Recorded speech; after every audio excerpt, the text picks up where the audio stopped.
Täällä Pikkuparlamentissa keskusteltiin tänään liikunnasta ja jopa vähän jumpattiin.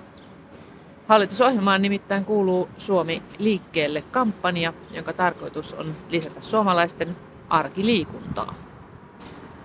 Toimenpiteinä ovat neuvonta, lainsäädäntö, erilaiset infrastruktuuriin liittyvät parannukset, että päästään paremmin kävelemään, pyöräilemään, liikkumaan luonnossa ja saadaan liikkeelle niin pikkuiset kuin peruskoululaiset, työikäiset ja vanhukset.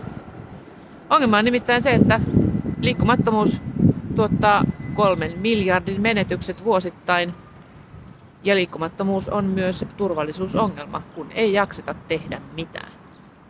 Liikunta sen sijaan parantaa jaksamista, se ehkäisee dementiaa ja masennusta ja se tuottaa iloa. Ideana on nyt lähteä liikkumaan pienin askelin. Ei siis tarvitse hikijumppaa eikä huippu-urheilua, vaan työmatka liikuntaa lapsille ja pientä liikettä.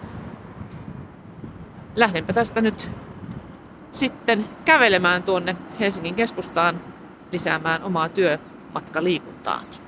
Tee sinä samoin.